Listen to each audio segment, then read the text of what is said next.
Hello guys, welcome to my channel. இந்த வீடியோவில் Amazon KDP book எப்படி பப்ளிஷ் பண்ணலாம், அதாவது ஒரு நோட் புக் க்ரியேட் பண்ணி பப்ளிஷ் பண்ணுறது அந்த வீடியோவில் பார்க்க போகிறோம். ஸ்டெப் பை ஸ்டெப்பாக இதை எப்படி ஃபில் பண்ணலாம், என்ன மாதிரி மெத்தட் யூஸ் பண்ணலாம், என்ன ட்ரிக் இருக்குது அப்படின்றத தான் பார்க்க போகிறோம். இந்த மாதிரி கவர் பேஜஸ் ஆல்ரெடி நான் ரெடி பண்ணி வச்சுருக்கேன். உங்களுக்கு கவர் பேஜஸ் எப்படி ரெடி பண்ணணும், இந்த மாதிரி லைன் எப்படி அரேஞ்ச் பண்ணணும், இதை பற்றி நான் இன்னொரு வீடியோவில் உங்களுக்கு டீட்டெயிலாக போடுறேன். இப்போ ஆல்ரெடி நான் ரெடி பண்ணி வச்சுருக்கிறதால நான் அமேசானில் எப்படி இதை பப்ளிஷ் பண்ணுறேன்னு தான் பார்க்க போகிறோம். இது லேயர் பார்த்திங்கன்னா எப்படி என்னெல்லாம் யூஸ் பண்ணியிருக்கேன் அப்படின்றத நீங்கள் லேயரில் பார்த்திங்கன்னா தெரிஞ்சிடும். இந்த கோடு அந்த டிசைன்ஸ் எப்படிலாம் அரேஞ்ச் பண்ணியிருக்கன்றது நீங்கள் இந்த சைடில் பார்த்திங்கன்னா தெரியும். இந்த எலிமெண்ட் நீங்கள் ஒன்று ஒன்றா பார்த்திங்கன்னா நான் எப்படி அரேஞ்ச் பண்ணியிருக்கேன் அப்படின்றது உங்களுக்கு நல்லா புரியும். ஸோ இந்த கிளிக் பண்ணி காட்டுறேன். ஓகே, இதில் பார்த்திங்கன்னா நம்ம இங்கிலீஷ் லாங்குவேஜ் தான் யூஸ் பண்ணியிருக்கோம், அதனால் இங்கிலீஷ் கொடுத்துருக்கோம். அந்த டைட்டில் பார்த்திங்கன்னா நம்ம கவர் பேஜஸ்க்கு ஏற்ற மாதிரி நம்ம ரிலேட்டபிளான ஒரு டைட்டிலாக கொடுத்துருக்கோம். சப்டைட்டில் நம்ம போட்டிருந்தால் அதை போடலாம். எடிஷன்ஸ் நம்ம வேண்டாம். ஆத்தரில் நம்ம ஸ்டோர் வச்சுருந்தா ஷாப் இது மாதிரி ஏதாவது ட்ரேட்மார்க் வாங்கியிருந்தால் அதை போட்டுக்கலாம், இல்லைன்னா நம்ம பேர் கொடுத்துக்கலாம். அந்த டிஸ்கிரிப்ஷன் நம்ம கவர் பேஜஸ் எப்படி க்ரியேட் பண்ணியிருக்கோமோ அதுக்கு ரிலேட்டபிளான ஒரு கண்டென்ட் ஏதாவது டிஸ்கிரிப்ஷன் க்ரியேட் பண்ணுற மாதிரி இருக்கும். ஐ வாண்ட் த காப்பிரைட் நான் காப்பிரைட் ரைட்ஸ் வாங்கிக்கிறேன். இது செக்ஷுவல் அப்படி எஸ்ஆர்னு கேட்டிருக்காங்க, நான் நோ கொடுத்துக்கிறேன். பார்த்திங்கன்னா Amazon.comனா எல்லாருமே பார்க்குற மாதிரி வேர்ல்ட் வைடில் எல்லோரும் வாங்குகிற மாதிரி. மற்ற என்ன பர்டிகுலராக இந்த கண்ட்ரியில் இருக்கவங்க தான் வாங்கணும் அப்படின்னா நீங்கள் செலக்ட் பண்ணிக்கலாம். Amazon.comலேயே இருக்கட்டும் நான் போட்டிருக்கேன். அப்புறம் சூஸ் கேட்டகரி கொடுக்கணும். லோ கண்டென்ட் நம்ம கொடுக்க போகிறோம், ஏன்னா அது ஜேர்னல் நோட் புக் அதிலே போட்டிருக்காங்க. பிளானர் இது மாதிரி இருந்தால் low content. Large print book அப்படின்னா நம்ம கண்டென்ட் எதுனா உள்ள ஸ்டோரி புக்கு நாவல் இந்த மாதிரி ஏதாவது எழுதியிருந்தால் நம்ம அது லார்ஜ் பிரிண்ட் புக் கொடுத்துக்கலாம். கேட்டகரியில் பார்த்திங்கன்னா நம்ம நோட் புக்கு எந்த கேட்டகரியில் வரும் அப்படின்றத நம்ம செக் பண்ணி கொடுக்கணும். இதில் தான் நீங்கள் பெஸ்ட்டு செல்லர்லாம் செல் பண்ணியிருப்பாங்க, அவங்களும் எந்த மாதிரி கேட்டகரி சூஸ் பண்ணியிருக்காங்களோ அதெல்லாம் கொஞ்சம் ரிசர்ச் பண்ணி நம்ம பார்த்துட்டு கேட்டகரி கொடுத்தா நம்மளோட புக்கு சேல் ஆகிறதுக்கான பாசிபிலிட்டி இருக்குது. இதில் என்னென்ன இருக்குன்றது நீங்கள் கொஞ்சம் செக் பண்ணி பார்த்துட்டு அமேசானில் நீங்கள் உங்களுக்கு எப்படி கேட்டகரி வேணுமோ அது நீங்கள் அதில் போட்டு நீங்கள் பப்ளிஷ் பண்ணிக்கலாம்.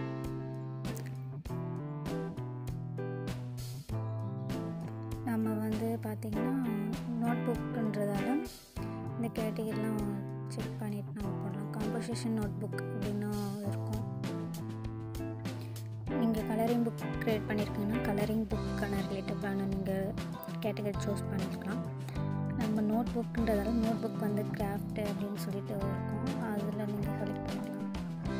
நீங்கள் பார்த்தீங்கன்னா டீன் யங் அடல்ட் அதை நீங்கள் லிங்க் பண்ணி கூட நீங்கள் அந்த கேட்டகரி சூஸ் பண்ணிக்கலாம். நான் அதை சூஸ் பண்ணி காட்டுறேன். எஜுகேஷன் ரெஃபரன்ஸ்,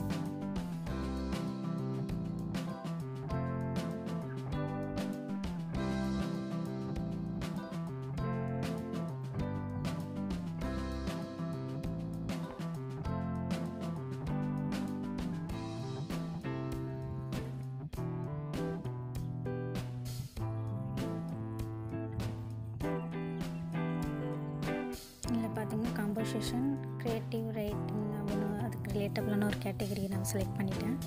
நீங்களும் இந்த மாதிரி செக் பண்ணி பார்த்துட்டு செலக்ட் பண்ணிக்கோங்க.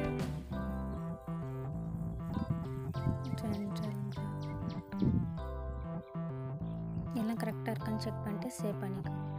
காம்போசிஷன் புக் வைட் ரோல், இது ரோல்டு பேப்பர் தான் நான் க்ரியேட் பண்ணியிருக்கிறது. ஸோ நான் செக் பண்ணுறேன் இங்கே அமேசானில் எப்படி கொடுத்துருக்காங்க செல்லர். இது டைட்டன் டூல் நான் இன்ஸ்டால் பண்ணியிருந்தேன் எக்ஸ்டென்ஷனில். பட் நான் எதுவும் பேமெண்ட் பண்ணலை, ஃப்ரீயாகவே நான் எக்ஸ்டென்ஷன் பண்ணிவிட்டு அப்படி விட்டுருக்கேன்.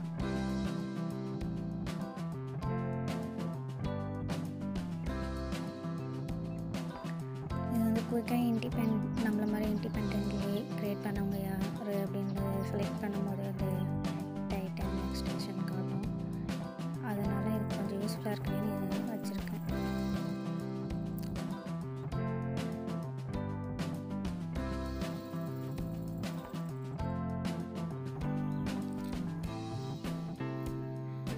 மாதிரி ஸ்க்ரோல் பண்ணி நம்ம நோட் புக் எப்படி க்ரியேட் பண்ணியிருக்காங்க, இதில் நல்லா சேலாக இருக்குது அப்படின்னு செக் பண்ணி பார்த்துட்டு நம்ம அதுக்கேற்ற மாதிரி ஒரு நிச் செலக்ட் பண்ணி நம்ம நோட் புக் க்ரியேட் பண்ணணும். அப்படி பண்ணால் தான் நமக்கு வந்து சேல் ஆகிறதுக்கான பாசிபிலிட்டி இருக்குது. நம்ம எது வேணாலும் போடலாம் அப்படின்னா போட்டால் சேல் ஆக சான்சஸ் இல்லை. அந்த டைமில் என்ன ரன் ஆகுதோ அது நமக்கு சேல் ஆகும். பாருங்கள் எப்படி க்ரியேட் பண்ணியிருக்காங்கன்னா அந்த டைட்டில் நேம் எப்படி கொடுத்துருக்காங்க, அண்டு டிஸ்கிரிப்ஷன் இங்கே எப்படி கொடுத்துருக்காங்க, 7.5 இன்ட்டு எல்லாம் சைஸு எல்லாம் கொடுத்துருக்காங்க. பார்த்துட்டு நம்ம அதுக்கேற்ற மாதிரி நம்ம புக்கு க்ரியேட் பண்ணிக்கலாம். பெஸ்ட்டு செல்லிங்னு சொல்லிட்டு போடுறேன்.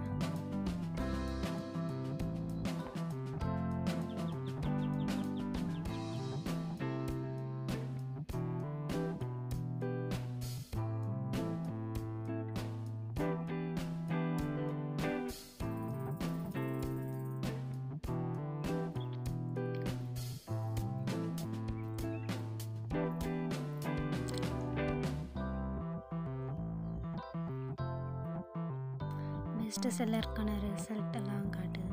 நம்ம செக் பண்ணி பார்க்குறோம். அதை கிளிக் பண்ணும் போது உங்களுக்கு மேலே இந்த டைட்டன் இது காட்டும் டீட்டெயிலாக. இவங்க வந்து 18:10 சைஸ் போட்டிருக்காங்க. 110 பேஜ் நாமளும் அதே தான் க்ரியேட் பண்ணியிருக்கோம். 18 தான் சைஸ் போட்டிருக்கோம். 110 பேஜஸ் தான் க்ரியேட் பண்ணியிருக்கோம். இந்த டிஸ்கிரிப்ஷன்லாம் கொஞ்சம் படித்து பார்த்துட்டு நமக்கும் எப்படி டிஸ்கிரிப்ஷன் ரெடி பண்ணணுன்ற ஒரு ஐடியா வரும். அந்த மாதிரி நம்ம புக்கு ஏற்ற மாதிரி ரிலேட் பண்ண கண்டென்ட்டை நம்ம போடுற மாதிரி இருக்கும். இதில் இருக்கிறது அப்படியே காப்பி பேஸ்ட் பண்ணால் ரிஜெக்ட் ஆக சான்சஸ் இருக்குது. அப்படி பண்ணக்கூடாது. நம்ம ஓன் கண்டென்ட்டை தான் ரைட் பண்ணணும்.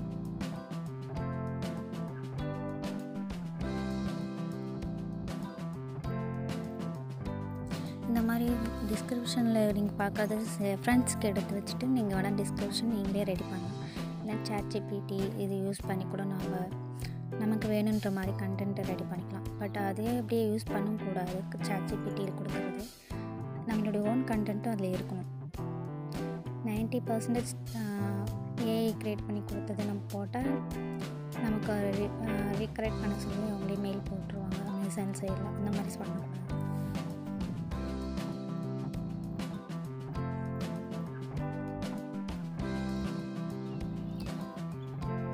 இதில் பார்த்தீங்கன்னா கீவேர்ட்ஸ் நம்ம ஃபில் பண்ணணும். நான் ஆல்ரெடி ஃபில் பண்ணி வச்சுருக்கேன். நீங்கள் எதாவது ஃப்ரீ டூல் இருந்தால் கூட கீவேர்ட்ஸ் அதில் சர்ச் பண்ணி லோ காம்படிஷன் கீவேர்ட்ஸ் எது அதை நீங்கள் செலக்ட் பண்ணி போட்டுக்கலாம்.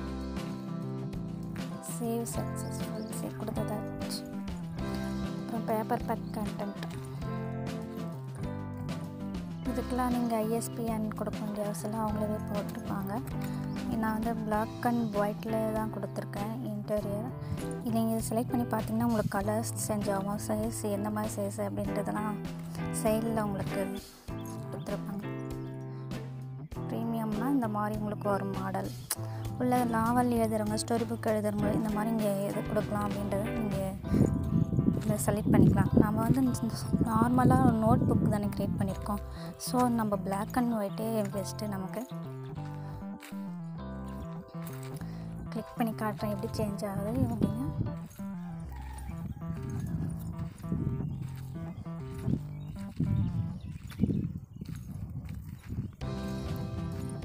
ஸோ ப்ரீமியம் கொடுக்கும்போது ஒரு குவாலிட்டியும் அந்த ஸ்டாண்டர்ட் கலர் கொடுக்கும்போது ஒரு குவாலிட்டியும் இந்த மாதிரி குவாலிட்டி வந்து நமக்கு சேஞ்சஸ் காட்டுது. ஸோ நம்ம பிளாக் அண்ட் ஒயிட் கொடுத்துக்கலாம். ட்ரீம் சைஸ் நம்ம என்ன டவுன்லோட் பண்ணியிருந்தோமோ அந்த ட்ரீம் சைஸ் கொடுத்துக்கலாம். அண்டு நான் வந்து 18:10 தான் வந்து டவுன்லோட் பண்ணியிருந்தேன். ஸோ அதே நான் செலக்ட் பண்ணிக்கிறேன். இந்த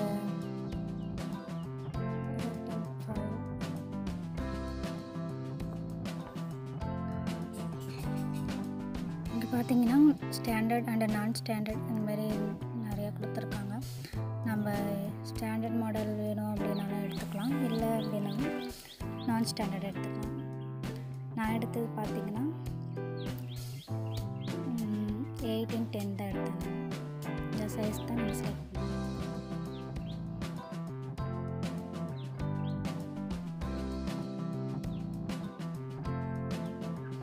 no bleed and bleed PDF only. இல்லை நோ ப்ளீட்னு டிஃபால்ட்டாக இருக்குது, நம்ம அதே இல்லை ப்ளீட் பிடிஎஃப் ஒன்லி செலக்ட் பண்ணிக்கிறேன். அடுத்து பார்த்தா மெட்டா அந்த க்ளாஸி அது வந்து மெட்டாவே இருக்கட்டும். அடுத்தது பார்த்திங்கன்னா நம்ம டிசைன் பண்ணி வச்சுருந்த கார் பேஜஸ் வந்து டவுன்லோட் பண்ணிக்கலாம். இதில் வந்து டவுன்லோட் கொடுத்து பிஎன்ஜி இது பிடிஎஃப் பிரிண்ட் ரிட்டன் பிடிஎஃப் கொடுத்துக்கலாம்.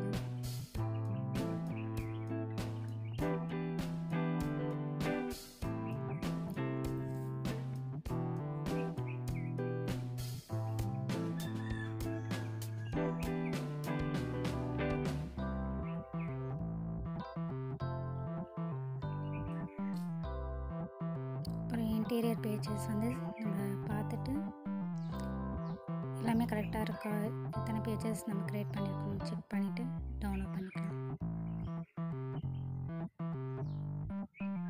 நான் வந்து 110 பேஜஸ் வந்து க்ரியேட் பண்ணணும். டூப்ளிகேட் பண்ணிக்கிறேன்.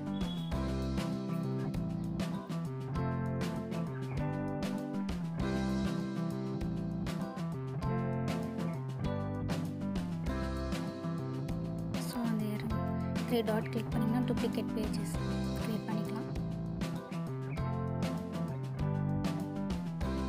எல்லாம் கரெக்டாக செக் பண்ணிட்டு இதையும் டவுன்லோட் பண்ணி வச்சுக்கலாம். பிடிஎஃப் பிரிண்ட் 10 பிடிஎஃப் கொடுத்துட்டு டவுன்லோட் பண்ணலாம்.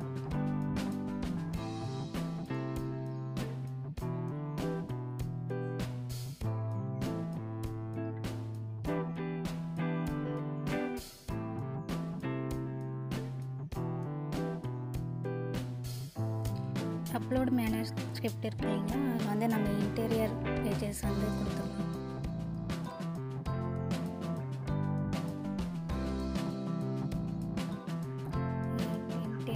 இன்டீரியர் பேஜஸ் கொடுத்துருக்கேன், சேவ் பண்ணியிருக்கேன். ஸோ அதை செலக்ட் பண்ணிவிட்டு நீங்கள் சேவ் கொடுத்துருங்க.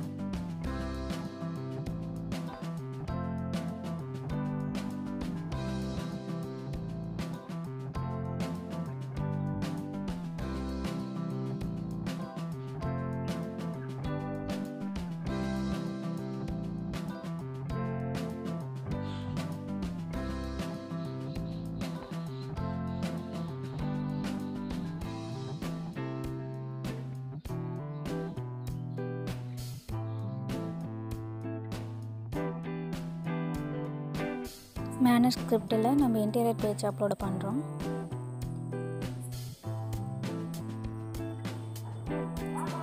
இது அப்லோட் ஆகிட்டு இருக்கு. ஒரு 2 minutes டைம் எடுத்துக்கும்.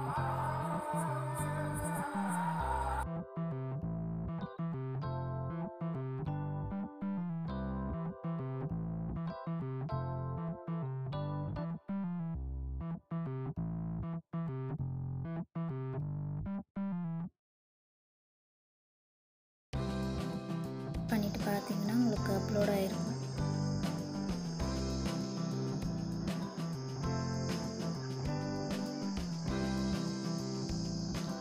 மேனர் ஸ்கிரிப்ட் அப்லோட் ஆச்சு.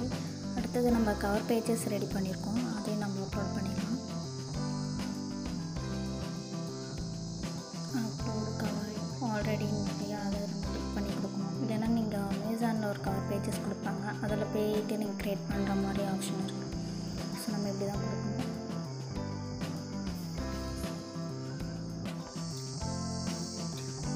கவர் பேஜஸ் அப்லோட் ஆனதுக்கப்புறம் இந்த பார்கோடு இருக்கான்னு சொல்லிட்டு நம்ம வந்து செக் பண்ணிக்கணும். ஏன்னா அந்த பார்கோடு இல்லைன்னா வந்து மறுபடியும் நம்ம அப்லோட் பண்ணுற மாதிரி இருக்கும். ஸோ ரிஃப்ரெஷ் பண்ணிவிட்டு அந்த பார்கோடு அப்ளை இருக்கான்னு செக் பண்ணி பார்த்துட்டு நெக்ஸ்ட் ஸ்டெப் பார்க்கலாம். நம்ம ரிஃப்ரெஷ் பண்ணி பார்க்கலாம் பார்கோடு ஜென்ரேட் ஆகிடுச்சா இல்லையான்னு.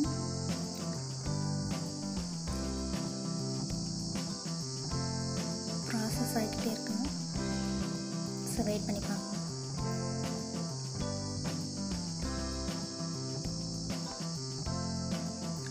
பார்கோட் ஜென்ரேட் ஆனதை நம்ம நெக்ஸ்ட் ஸ்டெப்பே போக முடியும், இல்லைனா அது மறுபடியும் அப்லோட் பண்ணணும்.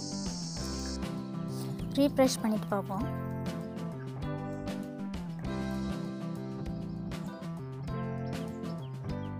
ஓகே, பார்கோடு ஜென்ரேட் ஆயிடுச்சு.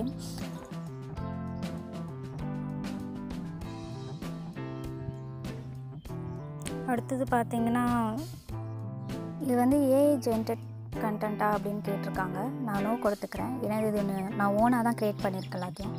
ஏஐ யூஸ் பண்ணி நீங்கள் பண்ணியிருந்தீங்க அப்படின்னா எந்த ஏஐ டூல் யூஸ் பண்ணீங்களோ அதை நீங்கள் ஃபில் பண்ணி கொடுக்குற மாதிரி இருக்கும். இது ரிவ்யூ பார்த்துடலாம்.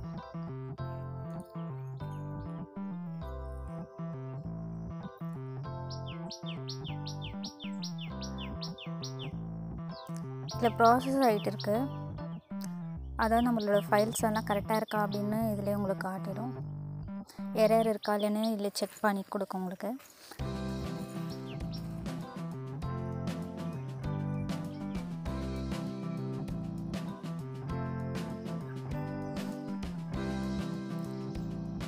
கரெக்டான மார்ஜினில் நீங்கள் கொடுக்கலையே அப்படின்னா உங்களுக்கு வந்து குவாலிட்டியாக இல்லை அப்படின்னாலும் இதில் வந்து எரர் வரும். எரர் வந்துச்சுன்னா திரும்ப போயிட்டு நீங்கள் ரெடி பண்ணி வச்சுருந்த எல்லாத்தையும் மாற்றுற மாதிரி இருக்கும்.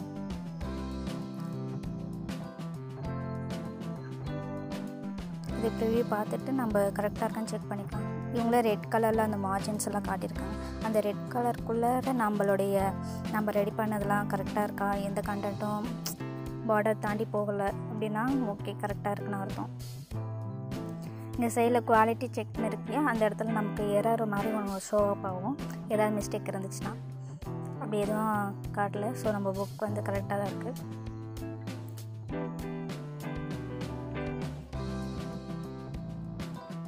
ஓகே, நம்ம கவர் பேஜஸ் கரெக்டாக இருக்குது. பார்கோடும் கரெக்டாக இருக்குது.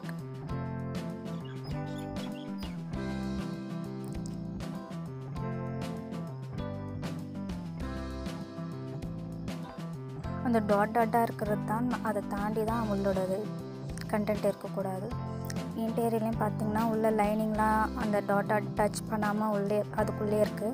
ஸோ கரெக்டாக இருக்குது. அது டச் பண்ணியிருந்தால் ஒரு எரர் மாதிரி காட்டும். அது டச் பண்ணாமல் இருக்குது. அது அவுட் சைடு வந்துடுச்சு, இந்த மார்ஜின் தாண்டிடுச்சுன்ற மாதிரி நமக்கு ஃபீட்பேக் வந்துடும். ஸோ அந்த மாதிரி எதுவும் இல்லை, கரெக்டாக இருக்குது எல்லாமே. நான் இப்படி தான் ரெடி பண்ணியிருக்கேன். ஸோ நார்மல் நோட் புக் மாதிரி தான் நான் ரெடி பண்ணியிருக்கேன்.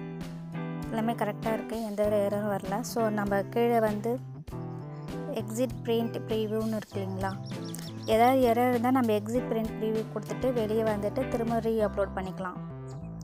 அப்படி இல்லை அப்படின்னா நம்ம அப்ரூவ் கொடுத்துக்கலாம். எல்லாமே கரெக்டாக இருக்கிறதால நம்ம அப்ரூவ் பண்ணிக்கலாம்.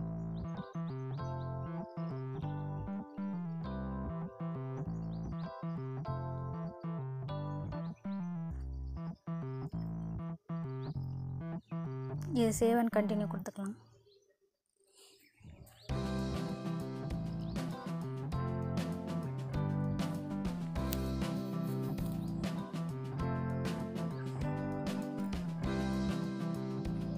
இங்கே வந்து ஆல் என்ட்ரி இது வந்து ஆட்டோமேட்டிக்காகவே மெசேஜ் அதே கொடுத்துருவாங்க. நம்ம எதை கிளிக் பண்ண வேணாம்.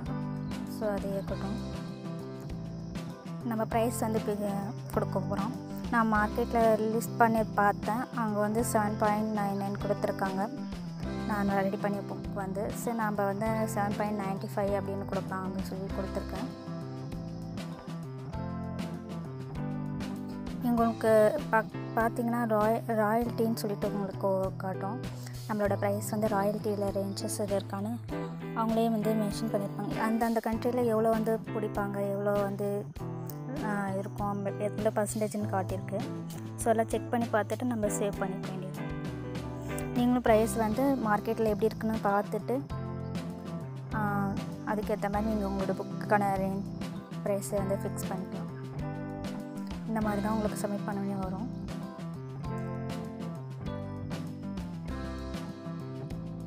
ஸோ எல்லாம் கரெக்டாக இருக்கான்னு ஒன்ஸ் பார்த்துட்டு நம்ம க்ளோஸ் பண்ணிக்கலாம். 72 ஹவர்ஸ்க்கு அப்புறம் நம்மளோட புக்கோட ரிவ்யூ பார்த்துட்டு அவங்க ரெஸ்பான்ஸ் பண்ணுவாங்க.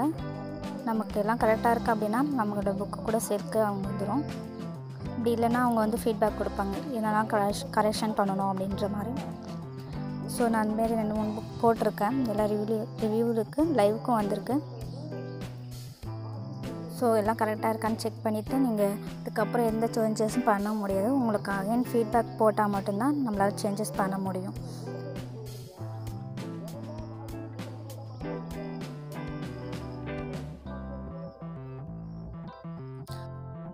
புக் நிறைய நம்ம போட்டிருந்தோன்னா இந்த மாதிரி தான் உங்களுக்கு வந்து ஃபில்டர் பண்ணி நம்மளோட புக்கு எதுன்னு செலக்ட் பண்ணி பார்க்கலாம்.